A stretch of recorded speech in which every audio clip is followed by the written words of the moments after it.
Hello students, welcome to our YouTube channel. तो कैसे हो आप सब। जैसा कि आप लोगों को पता है कि हम क्लास 12th का करंट इलेक्ट्रिसिटी चैप्टर कवर कर रहे हैं। इससे पहले मैं ऑलरेडी काफी सारे लेक्चर इसके डाल चुका हूं। आज हम जो करने जा रहे हैं वो होने वाला है हमारा व्हीटस्टोन ब्रिज। तो अगर व्हीटस्टोन ब्रिज आपको समझना है तो इससे पहले आपको किरचॉफ लॉ समझना पड़ेगा, क्योंकि ये टोटली जो है वो किरचॉफ लॉ पे बेस्ड है। अगर किरचॉफ लॉ आपने नहीं कवर किया है तो जाके आपको देख लीजिए, लिंक आपको मिल जाएगा डिस्क्रिप्शन में। तो चलिए स्टार्ट करते हैं आज का अपना टॉपिक, जो कि है व्हीटस्टोन ब्रिज। तो चलिए स्टार्ट करते हैं अपना टॉपिक। जो ये नाम है हमारा व्हीटस्टोन ब्रिज, ये बेसिकली एक फिजिसिस्ट हुआ करते थे, सर चार्ल्स एफ व्हीटस्टोन, उनके नाम पे पड़ा है। तो इसको ब्रिज क्यों बोलते हैं, क्योंकि ये 4 रेजिस्टेंस का अरेंजमेंट है। कुछ इस टाइप से अरेंजमेंट बनाया हुआ है कि ब्रिज जैसा दिखाई देता है, इसलिए इसको ब्रिज बोला जाता है। अब इसके अंदर 3 रेजिस्टेंस जनरली हमारे पास नॉन होते हैं और एक जो होता है वो अननोन रेजिस्टेंस होता है, तो उसे हमें निकालना होता है। ठीक है, उसको कैलकुलेट करना है। इसमें ये जो 2 आर्म आपको दिख रही है ए बी और बी सी, इसे कहते हैं हम रेशियो आर्म। जबकि ये एक आर्म ये दिख रही होगी ए डी, इसे कहते हैं स्टैंडर्ड आर्म। और ये हमारा अननोन रेजिस्टेंस होता है एस, इसे कहते हैं अननोन आर्म। ठीक है, तो हमें मोस्ट ऑफ द केसेस में मतलब एस निकालना होता है, तो अननोन रेजिस्टेंस होता है एस। ऐसा नहीं है कि हमें एस ही निकालना होगा, किसी को भी कैलकुलेट करें। अब इसको जरा समझते हैं कि होता है क्या है। तो इसे हमने क्या करा, इस पूरे ब्रिज को ईएमएफ से यहाँ पे कनेक्ट कर दिया। जैसे इसको कनेक्ट करेंगे इस पूरे अरेंजमेंट को, सर्किट को, तो यहाँ से आई करंट फ्लो होगा। आई करंट फ्लो होगा तो मान लेते हैं इस पी के अक्रॉस करंट जा रहा है I1। आई में से I1 इधर चला गया तो यहाँ कितना बचा, I माइनस I1। क्लियर। अब इस I1 में से यहाँ पे आ गया IG करंट, तो इसके पास कितना बचेगा, I1 माइनस IG। ठीक है, अब यहाँ से देखिए IG इधर आ रहा है, I माइनस I1 इधर जा रहा है, तो यहाँ पे आके क्या होगा, ये दोनों करंट ऐड हो जाएंगे किरचॉफ लॉ के अकॉर्डिंग। तो I minus I1 plus IG। अब यहाँ पे करंट I जाना चाहिए तो दोनों को मिलके I आना चाहिए। देखिए करंट I आ रहा नहीं आ रहा, I1 से कैंसिल, IG से अगेन करंट आ गया I1। ठीक है, अब जैसे यहाँ पे करंट फ्लो होने लगता है, ठीक है, जैसे ही करंट फ्लो होता है यहाँ से मतलब स्विच ऑन करेंगे तो ये करंट इधर गया, ये करंट इधर गया, ये करंट, जैसे ही करंट इसमें फ्लो होता है तो इसमें देखा गया कि ये जो गैल्वेनोमीटर कनेक्ट किया हुआ है इसके अंदर कोई डिफ्लेक्शन शो नहीं हो रहा। जब भी इसके अंदर गैल्वेनोमीटर में अगर डिफ्लेक्शन शो नहीं हो रहा होगा तो वो बैलेंस्ड, ये ब्रिज जो है ये बैलेंस्ड माना जाएगा कि ये ब्रिज क्या है, बैलेंस्ड है। और जब ब्रिज बैलेंस्ड होता है तो बैलेंस्ड कंडीशन होती है अपने पास ये है अपने पास बैलेंस्ड कंडीशन। तो बैलेंस कंडीशन कहता है कि P by Q equals to होगा R बाई एस, यानी इन दोनों का रेशियो इक्वल होगा, इन दोनों का रेशियो। इस चीज को भी हम मैथमेटिकली प्रूव भी करेंगे। ठीक है, इस सर्किट का दूसरा ऑल्टरनेट सर्किट ये भी होती है। इसमें क्या देखिए, इस सर्किट को पहले एक बार ध्यान से ऑब्जर्व करिए। तो इसको इसके इक्विवेलेंट हम अभी यहाँ पे ड्रॉ करेंगे, समझेंगे कैसे। ये पॉइंट ए है, ठीक है, फिर ये कनेक्ट है यहाँ पॉइंट डी से, ये पॉइंट बी है और ये कनेक्ट है एक रेजिस्टेंस के थ्रू पॉइंट सी से, बीच में कहीं गैल्वेनोमीटर, यहाँ ईएमएफ लगा देते हैं ई, बिल्कुल सेम। ठीक है, अब ऐसे केसेस में मैंने आपको पहले भी बताया, नहीं या तो दोबारा समझाता हूँ। मान लेते हैं ये ई पोटेंशियल पर है, इसका पोटेंशियल है यहाँ पे 10 वोल्ट, तो इस वायर में यहाँ पे कितना होगा 10 वोल्ट, और इस जो नेगेटिव वाला साइड है लास्ट एंड, इस पे होना चाहिए 0, क्योंकि इन दोनों का पोटेंशियल डिफरेंस कितना आना चाहिए 10। तो डिफरेंस आ रहा है 10, ये 10 है। ठीक है, यहां से ये बी वाला यानी सी से बी कनेक्ट है और ए से रेजिस्टेंस के थ्रू डी कनेक्ट है। तो जरा इसको देखिए, अब इसको यहाँ पे मैं ड्रॉ करता हूँ, दोबारा रिकंस्ट्रक्ट करेंगे। ये पॉइंट ए हो गया और यहाँ पे ले लिया मैंने पॉइंट सी, तो ये तो कोई प्रॉब्लम नहीं है यहाँ तक। क्लियर। अब ध्यान से देखिए, ए से पी एक रेजिस्टेंस से पी, ठीक है, वो जा रहा है बी पॉइंट तक, और ए से एक रेजिस्टेंस से आर जो जा रहा है डी पॉइंट तक।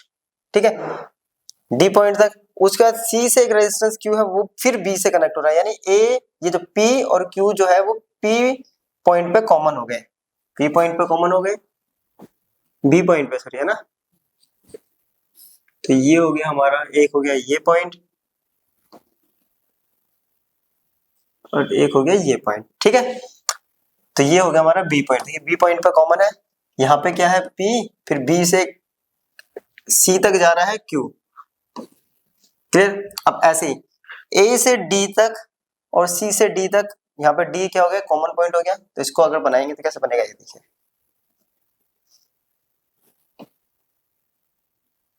ये हो गया पॉइंट डी, ये हो गया हमारे पास आर। अब देखिए बी और डी के बीच में, बी और डी के बीच में एक क्या है, गैल्वेनोमीटर। तो सेम इक्विवेलेंट सर्किट बन गई, है ना।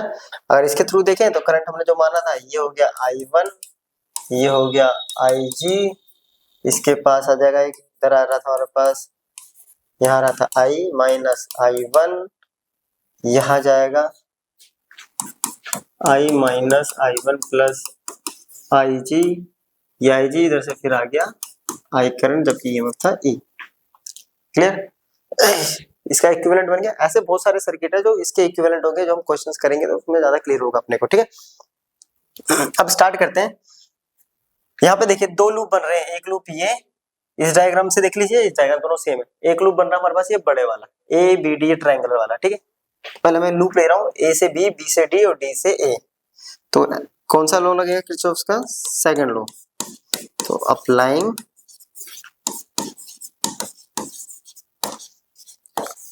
Kirchhoff's second law. और लूप कौन सा ले रहे हैं हम, ए से बी, बी से डी और डी से ए। अब ए से बी रेजिस्टेंस है P और करंट है I1, तो हो गया अपने पास माइनस I1P, ठीक है। फिर B से D करंट है IG और रेजिस्टेंस मान लेते हैं गैल्वेनोमीटर का G हो गया, है ना। ये भी माइनस सेम डायरेक्शन में। D से A हम अब अगेंस्ट आ रहे हैं, तो प्लस I माइनस I1 और रेजिस्टेंस हो गया यहाँ पे हमारे पास R इक्वल टू क्या होगा, ये 0। क्लियर। अगर हम नेगेटिव को एक तरफ कर दे और पॉजिटिव को एक तरफ, तो इक्वेशन अपने पास क्या आएगी यार, ये देखिए ऐसे I1P plus IG into G equals to I minus I1 into equation first. अब सिमिलरली अब दूसरा बच के अपने पास, तो कहीं से भी ले सकते हैं, ऐसे ले लेते हैं या ऐसे ले लेता हूं। मैं ले रहा हूं लूप B से जा रहा हूं D, D से जा रहा हूं C और C से फिर जा रहे हैं हम B पे। अब B से D पे तो IG इंटू जी माइनस का, ठीक है। D से minus I minus I1 plus IG into ये हो गया S प्लस I, सॉरी इस पे तो आ रहा होगा ना, इसका करंट दिखाइए, तो IG हो गया, इस पे आ रहा होगा I1 माइनस IG, ठीक है। तो ये हो गया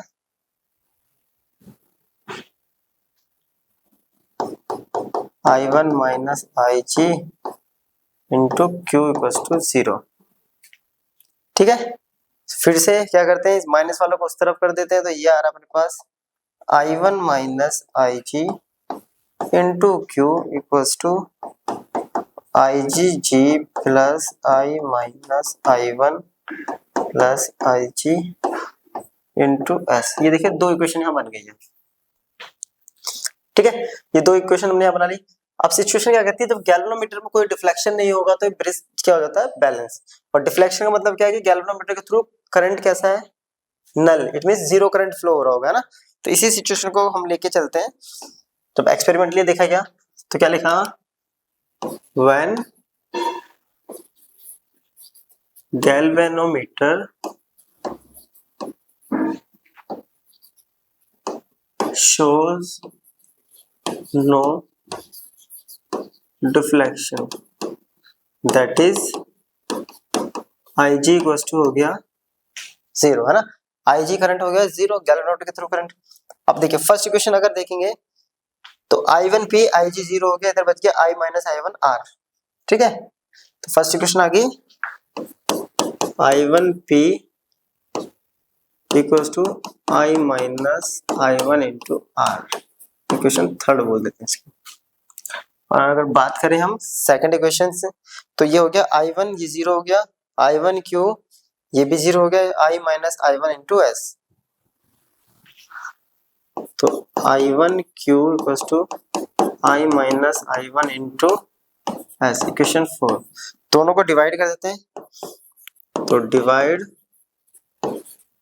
इक्वेशन 3 बाय 4, ये हो जाएगा I1P अपॉन में I1Q equals to I minus I1 R upon में I minus I1 into. Clear हो गया यहाँ तक? अब देखिए I1 से I1 यहाँ पे कैंसिल, इससे ये डिवाइड, तो इक्वेशन कितनी आ रही है, क्या आ रही है अपने पास, P by Q equals to R by, तो ये होती है बैलेंस कंडीशन। अगेन तो हमने पीछे बताया था, तो ये होता है हमारा बैलेंस कंडीशन, तो इसको प्रूफ कर दिया यहाँ पे। तो ठीक है, ये हो गया बैलेंस कंडीशन, और ये बैलेंस कंडीशन का प्रूफ हो गया, ये पूरा हमने यहाँ पे किया है। क्लियर? अब इसको ना थोड़ा सा और अच्छे से क्लियर करने के लिए हम इसमें कुछ न्यूमेरिकल्स करते हैं, क्योंकि न्यूमेरिकल्स से क्या है, डिफरेंट डिफरेंट सर्किट्स मिलेंगे, तो इसको समझने में इजी रहेगा। जैसे कि पहला ये क्वेश्चन है, given figure shows two circuits each having a galvanometer and a battery of 3 volt. When the galvanometer in each arrangement do not show any deflection, obtain the ratio R1 and R2. ये case है पहला, ठीक है। R1 bye R2 का ratio निकालना है, ध्यान से समझिए। ये हमारे पास सर्किट फर्स्ट है और ये सर्किट होगी 2। अब दोनों में क्या बोल रहा हुआ कि दोनों ही अरेंजमेंट में गैल्वेनोमीटर क्या है, कोई डिफ्लेक्शन शो नहीं कर रहा है। इट मींस यहाँ पे साफ साफ लिखा हुआ है कि गैल्वेनोमीटर शोज नो डिफ्लेक्शन।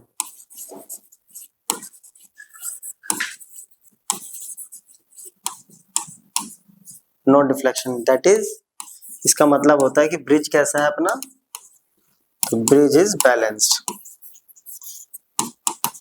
और बैलेंस ब्रिज में हम लोग क्या करते हैं कि इसका रेशियो सिंपल फंडा होता है कि P by Q equals to R by S, है ना।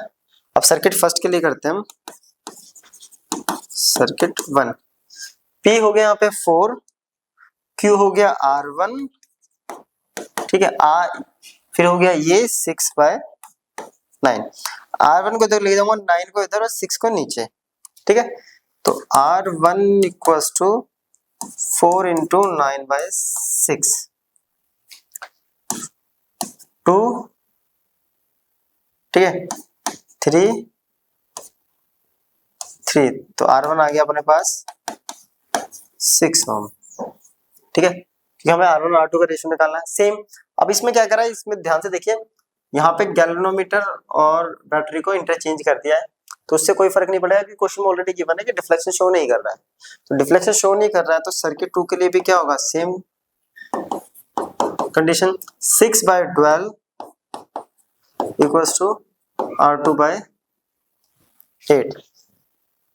R2 इधर जाएगा, सॉरी 8 इधर जाएगा, तो 6 इंटू 8 बाय 12, ये गया 2 पे, ये गया 4 पे, तो R2 आ गया अपने पास 4 ओम, ठीक है।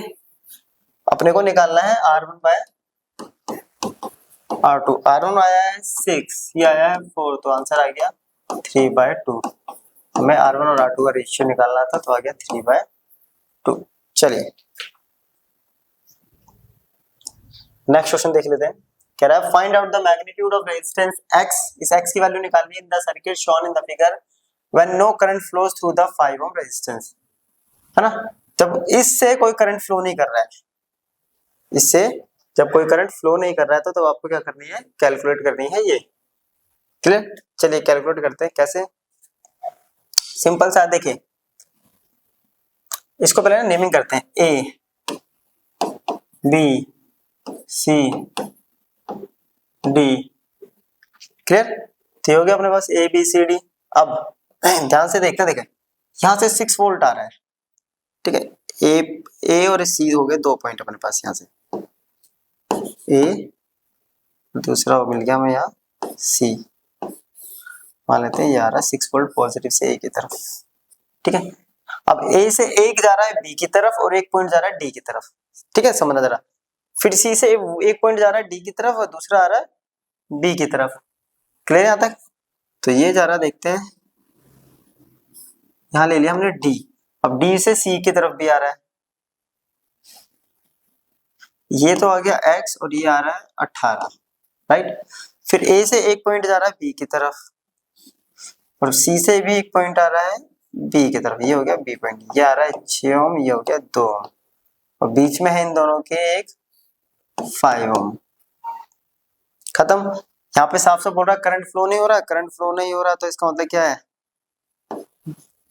बैलेंस्ड ब्रिज कंडीशन आ गया ना।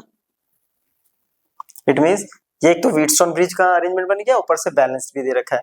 तो बैलेंस देने के बाद कंडीशन अपने पास क्या होती है कि P by Q equals to R by S, जिसमें P हमने इसको लिया था x by 18 equals to 2 by 6, 2 by 6, 18 को इधर लेके जाते हैं, 2 इंटू 18 बाई 6, ये आ गया 3, तो x की वैल्यू कितनी आ गई यहाँ।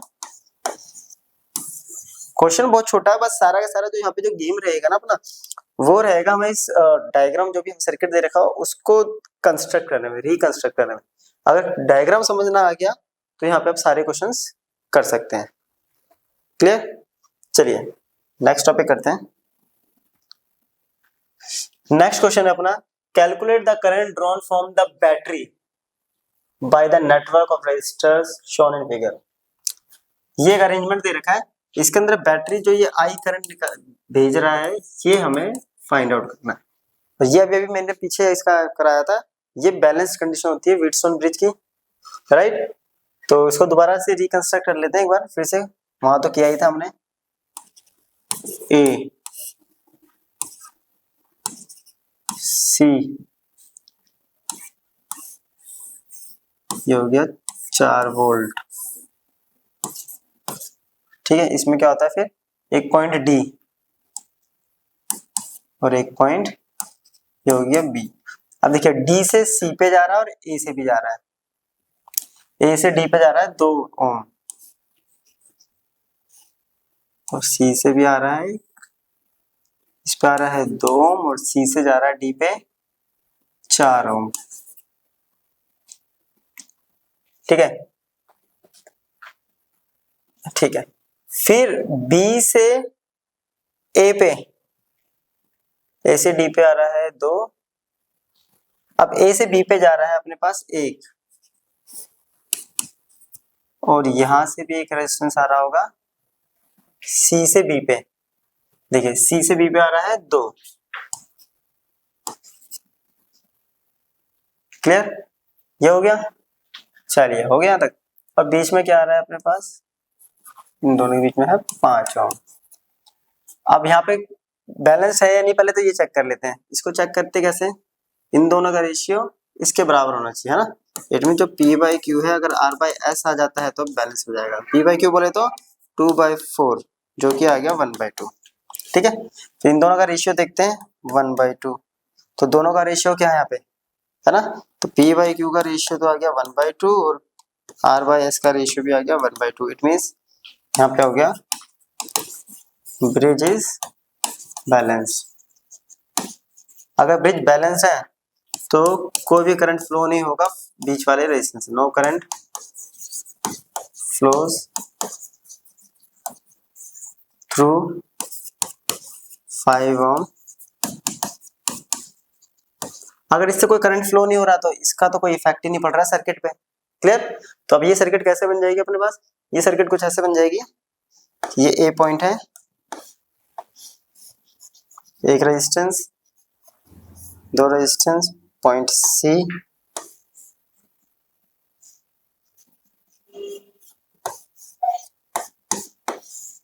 देखिए ए से ये हो गया 2 ओम, ये हो गया 4 ओम, यहाँ पॉइंट डी था, ये हो गया 1 ओम, यहाँ पॉइंट बी था, और ये हो गया 2 ओम। अब ये दोनों सीरीज में है, ये दोनों सीरीज में है, इनका इक्विवेलेंट आ जाएगा पैरेलल में, क्योंकि अपने को जो निकालना है टोटल करंट निकालना है, और टोटल करंट के लिए चाहिए टोटल रेजिस्टेंस, क्योंकि टोटल पोटेंशियल अपने पास हमें V दे रखा है या EMF दे रखा है अपने को, है ना। चलिए तो ये दोनों सीरीज में, इसको ले लेते हैं R1, क्या जाएगा ये 2 + 4, इट मींस 6 ओम। इन दोनों का सम ले लेते हैं R2, 1 + 2 दैट इज 3 ओम। अभी दोनों पैरेलल में आ जाएंगे तो R इक्विवेलेंट कैसे निकलता है, 6 × 3 अपॉन में 6 + 3, it means 18 by 9 that is R equivalent आ गया। अब V इक्वल्स टू होता है I R इक्विवेलेंट, तो I इक्वल्स टू हो गया V अपॉन में ये दे रखा है 4, ये दे रखा 2, तो आई आ गया। तो टोटल करंट कितना फ्लो होगा यहाँ पे, ये तो 2 एम्पियर करंट यहाँ से फ्लो हो रहा है, ये हमें निकालना है कि कितना करंट फ्लो हो रहा है। चलिए नेक्स्ट क्वेश्चन कर लेते हैं। बोल रहे हैं each of the resistance in the network shown in the figure equals R, find the resistance between two terminals A and C। A and C के बीच में क्या निकालना है, हमें टोटल रेजिस्टेंस निकालना है। A और C ये 2 पॉइंट है, A C। ध्यान से देखिए, इन 2 पॉइंट को अगर ऐसे निकालता हूं मैं, तो C से 2 रेजिस्टेंस कनेक्ट हो रहे हैं, एक R और एक ये वाला, जो कि आगे जाके D और B पॉइंट से कनेक्ट हो रहे हैं। क्लियर। उसके बाद A से भी 2 रेजिस्टेंस कनेक्ट हो रहे हैं, जो कि D और R से हो रहे हैं। फिर D और B के बीच में एक रेजिस्टेंस है R। अब इस अरेंजमेंट को ध्यान से अगर देखें, इसको ओपन ऐसे करता हूं, ऐसे ओपन करें पॉइंट A और ये ले लिया हमने पॉइंट C, है ना। अब पॉइंट C से 2 रेजिस्टेंस जा रहे हैं, एक B की तरफ और एक D की तरफ। तो इस पॉइंट को लेते हैं D, इस पॉइंट को लेते हैं B।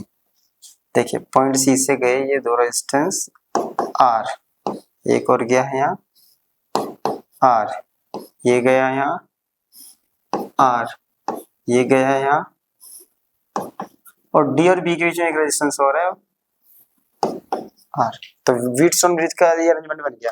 ठीक है, अब बैलेंस है या नहीं, तो ध्यान से देखिए सबका रेशियो सेम ही आएगा, क्योंकि इन सबका देखिए P बाई Q का रेशियो भी आ रहा है R by R, it means 1, और R बाय S का रेशियो भी क्या आ रहा है, R by R equals to 1।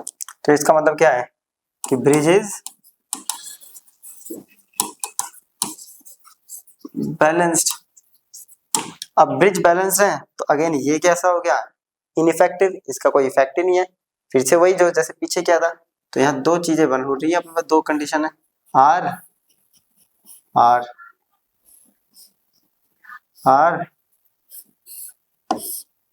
Point A और पॉइंट C। ये R R यहाँ पॉइंट D था, R R और यहाँ पॉइंट, ये दोनों सीरीज में again R1 equals to R plus R 2R, इन दोनों को R2 मान लेते हैं इनका इक्विवेलेंट, तो ये भी हो गया R plus R that is 2R। अब क्या करना है, ये दोनों फिर इनका जो इक्विवेलेंट आएगा वो आ जाएगा पैरेलल में। पैरेलल में कैसे निकलेगा, R इक्विवेलेंट, तो ये आ गया 2R इंटू 2R अपॉन में 2R प्लस, ये आ गया अपने पास 4R स्क्वायर अपॉन में 4R, ये कैंसिल R से, तो नेट इक्विवेलेंट रेजिस्टेंस आ जाएगा अपने पास R ओम। क्लियर। चलिए नेक्स्ट क्वेश्चन दे रखा है, find the value of the unknown resistance X in the following circuit if no current flows through the section AO। ठीक है, calculate the current drawn by the circuit from the battery of EMF 6 volt and negligible internal resistance. तो ये एक arrangement they दिया है।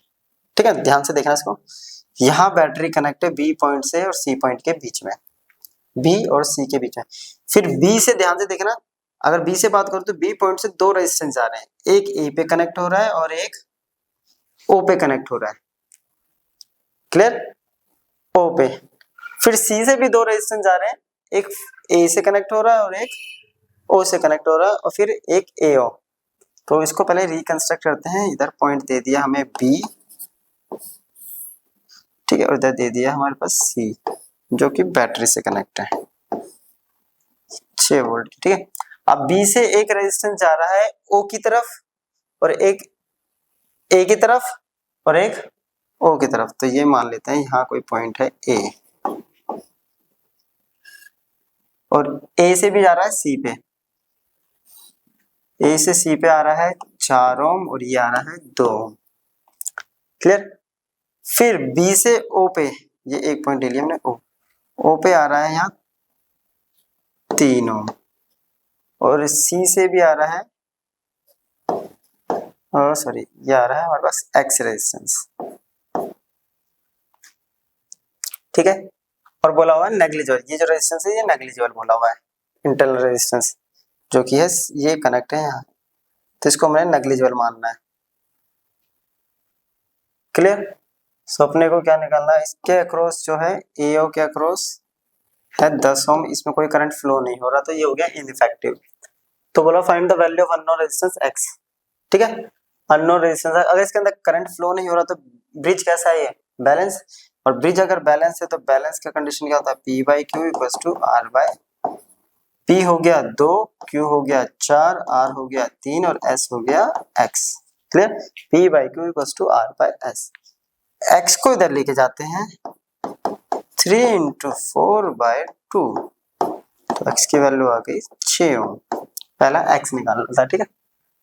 Also calculate the current drawn by the circuit from the battery of EMF 6 volt।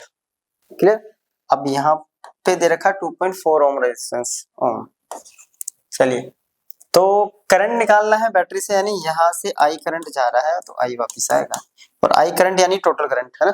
Total current चाहिए तो total resistance चाहिए। अब total resistance ये हट जाएगा तो ये दोनों सीरीज में, ये दोनों सीरीज में, इनका इक्विवेलेंट पैरेलल में, जैसे पीछे भी क्या है। तो R1 कितना जाएगा, 2 + 4 दैट इज 6 ओम। तो निकालते हैं, ये हो गया 3 और X की वैल्यू आई थी 6, तो ये आ गया 9। ठीक है, तो R इक्विवेलेंट कैसे हो जाएगा, दोनों पैरेलल में, 6 × 9। देखिए इन दोनों को सॉल्व करेंगे तो पैरेलल में होगा, जैसे अभी पीछे करते हुए आ रहे हैं। ठीक है, 6 × 9 अपन में 6 + 9, 6 9 जा 54। ठीक है, और ये आ गया हमारे पास 15। इसको सिंप्लीफाई करते हैं, क्या 6 × 9 अपन में 15, 3 के टेबल में 2 पे, 3 के टेबल में 5 पे, ये आ गया 18/5, जो कि होता है सॉल्व होकर 3.6। ठीक है, अब इसके साथ ये जो रेजिस्टेंस है ये सीरीज में है, तो यहाँ इसको R मान लेते हैं। तो R इक्वल्स टू कितना आ रहा है अपने पास, 3.6 + 2.4 0, ये आ गया 6.0। ठीक है, अब V इक्वल्स टू IR। ठीक है, तो I इक्वल्स टू कितना हो गया, V बाय R। V कितना दे रखा है, 6 रेजिस्टेंस में आया 6, तो ये आ गया।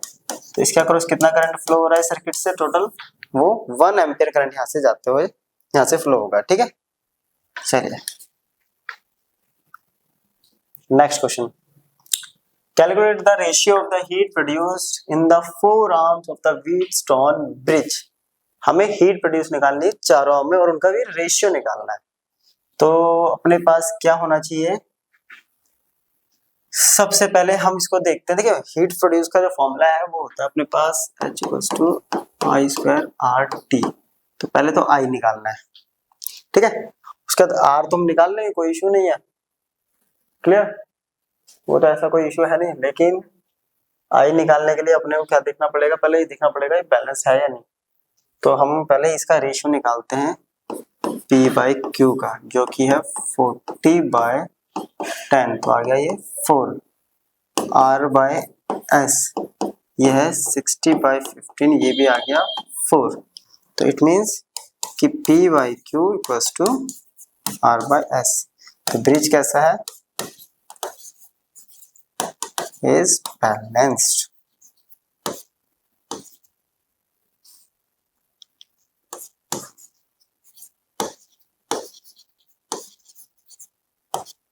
बैलेंस, ठीक है। अब बैलेंस ब्रिज है तो इसका मतलब BD के क्रॉस क्या जाएगा, कोई भी current, no current flow through. तो BD का होना ना होना तो क्या हो गया अपने पास बराबर। अभी जो सर्किट है कैसी हो जाएगी अपने पास, 40 + 10, इसको हम अगर मानते हैं तो ये हो जाएगा 40 + 10 तो 50 ओम। वहीं R2 हो गया 60 + 15 = 75 ओम।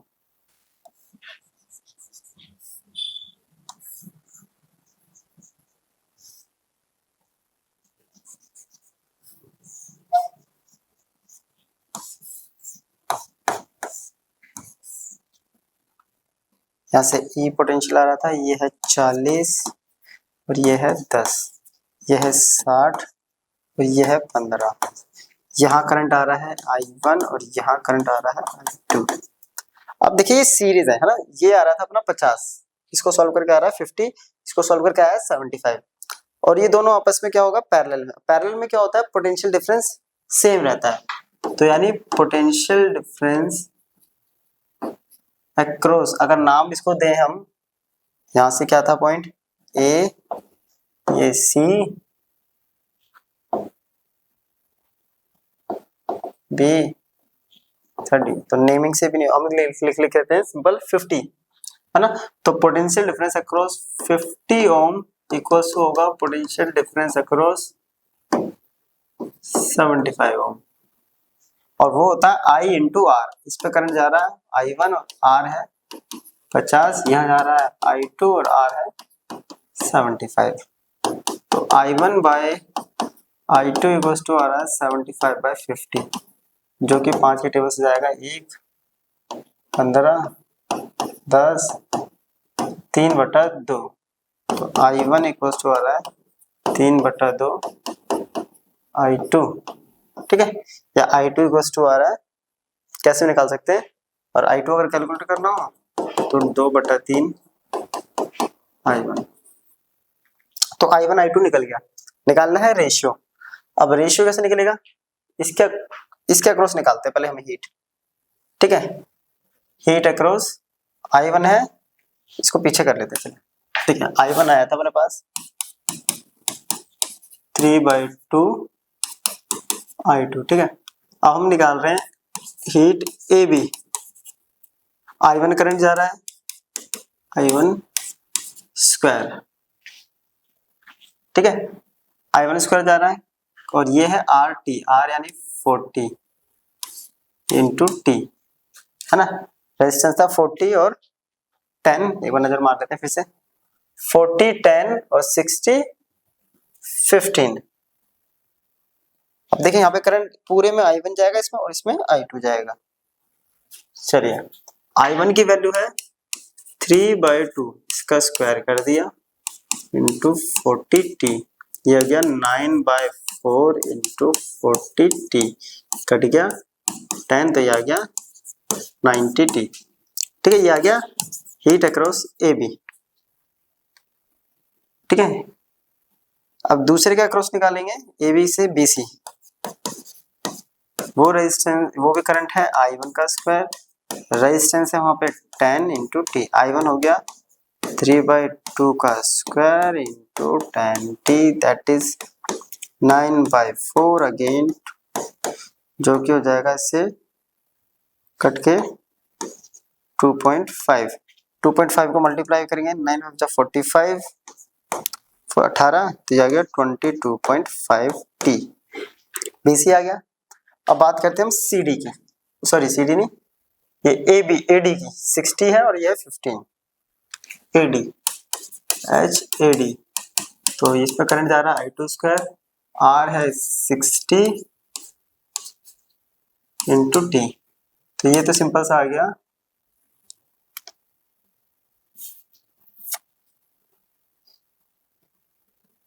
सॉरी यहाँ पे I2 भी तो रहेगा, तो I2 भी आएगा I2 स्क्वायर, ठीक है।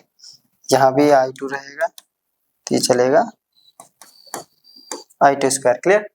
अब ये आ गया अपने पास 60 I2 स्क्वायर t, ऐसे निकाल रहे हैं हम DC, इसका क्रॉस था कितना करंट, इसके क्रॉस रेजिस्टेंस था अपना 15, करंट वही I2 स्क्वायर 15t, ये हो गया 15 I2 square t।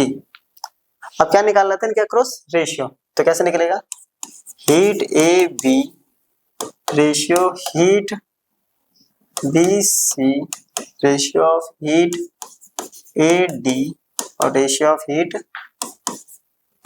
DC equals to क्या आ रहा है, देखिए वैल्यू पुट कर देते हैं 90 I2 स्क्वायर t, इसके बाद आ रहा है 22.5 I2 स्क्वायर t, फिर आ रही है 60 I2 स्क्वायर t, और फिर आ रहा है 15। तो पहले हम ना ये I2 स्क्वायर t सबका कैंसिल आउट हो गया एक दूसरे से, है ना, रेशियो निकालें तो कैंसिल आउट, तो अपने पास बच रहा है 90 रेशियो 22 पॉइंट रेशियो 60 रेशियो 15। अब देखिए सब 15 के टेबल में आ रहे हैं, है ना। 15 के टेबल पे ये आता है 1 4 ये आता है 6 पे, ठीक है, ये आता है 15 के टेबल में 225 आता है 15 पे, एक पॉइंट लग जाएगा तो 1.5, ये आएगा 4 पे और ये आएगा 1 पे, तो ये आ जाएगा अपना रेशियो। ठीक है, हमें हीट का रेशियो निकालने को बोला था, तो ये हो गया हीट का रेशियो। नेक्स्ट कह रहा है calculate the value of resistance in the balance condition of the Wheatstone bridge if the carbon resistance connected across the arm CD has color sequence red, red and orange. Clear? As shown in figure. If now the resistance of the arm BC and CD are interchangeable, obtain the balance condition. Another carbon resistor is connected in place of R. What be the sequence of color bands of the carbon resistor? तो पहला part समझते हैं पहले एक एक करके, ठीक है। कह रहा है कि हमें वैल्यू निकालनी है इस R की, जबकि ब्रिज बैलेंस कंडीशन में है तो इसका कोई इफेक्ट नहीं है, बैलेंस कंडीशन में है और कार्बन रेजिस्टेंस कनेक्ट करा हुआ है CD के अक्रॉस, ठीक है। तो बैलेंस कंडीशन कहती है कि P/Q = R/S, तो इसके लिए सारे रेजिस्टेंस हमें पता होना चाहिए, है ना। तो हमें क्या निकालना है, इस R की वैल्यू निकालनी है। चलिए अब कैसे निकलेगी, तो हम CD के अक्रॉस जो रेजिस्टेंस है ये RO, इसकी वैल्यू निकालते हैं। देखें इसके लिए हम लोगों ने ऑलरेडी एक टॉपिक किया हुआ है कलर कोडिंग, तो उसके अकॉर्डिंग क्या होगा, BBROY है ना, BB रोय मतलब R मतलब 2, अगेन 2, ऑरेंज होता है RO 10 की पावर, ये आ गया RRO की। तो ये वाला तो हमने फाइंड आउट कर लिया, ठीक है। इसकी वैल्यू आ गई 22 × 10 की पावर 3। अब हम क्या करते हैं, इस रेशियो में इसको पुट करते हैं, तो क्या होगा 2R/2R = R अपॉन में इसकी वैल्यू है 22 × 10 की पावर 3। 2R से 2R कैंसिल, ये इधर जाएगा तो R की वैल्यू भी आ गई 22 × 10 की पावर 3 ओम। पहला पार्ट कंप्लीट। सेकंड कह रहा है कि if now the resistance of the arm BC and CD are interchange, क्या करा कि CD वाला इधर चला जाता है और ये इधर, यानी इधर आ गया अपने पास RRO, इधर आ गया 2R, ठीक है। To obtain the balance condition, another carbon resistor is connected in place of R. इसकी जगह पे अब कोई कार्बन रेजिस्टेंस X पुट कर दिया है, तो उस X का सीक्वेंस क्या होगा, तो पूरा चेंज हो गया। सेकंड कंडीशन क्या कहेगा, ये 2R अपॉन में RRO, इनका रेशियो इक्वल्स टू होगा X अपॉन में 2R। क्लियर, चलो अब वैल्यू पुट करते हैं, X equals to 2R into 2R upon में RRO, ये हो जाएगा 2R इंटू 2R, ये हो गया 4R², राइट। तो 4R² अपॉन में इसकी वैल्यू थी 22 × 10 की पावर 3 और R की वैल्यू भी यही आई थी, इसको लिख देंगे 4 × 22 × 10 की पावर 3 इसका स्क्वायर अपॉन में आ गया ये 22 × 10 की पावर 3। इस पूरे से ये स्क्वायर खत्म, इसको मल्टीप्लाई करेंगे तो वैल्यू आ रही है 8 × 10 की पावर 3, तो ये आ गया X। अब आएगा इसका सीक्वेंस बताना अपने को, है ना। तो फिर से वही जो हमने बताया था, BBROY great Britain very good wife, तो जो 8 होता है वो होता है ग्रे पे, तो ये भी आ गया ग्रे, और ये तो अपने को पता ही है, निकाला हमने, ये हो गया ऑरेंज, तो सीक्वेंस हो जाएगा ग्रे ग्रे ऑरेंज।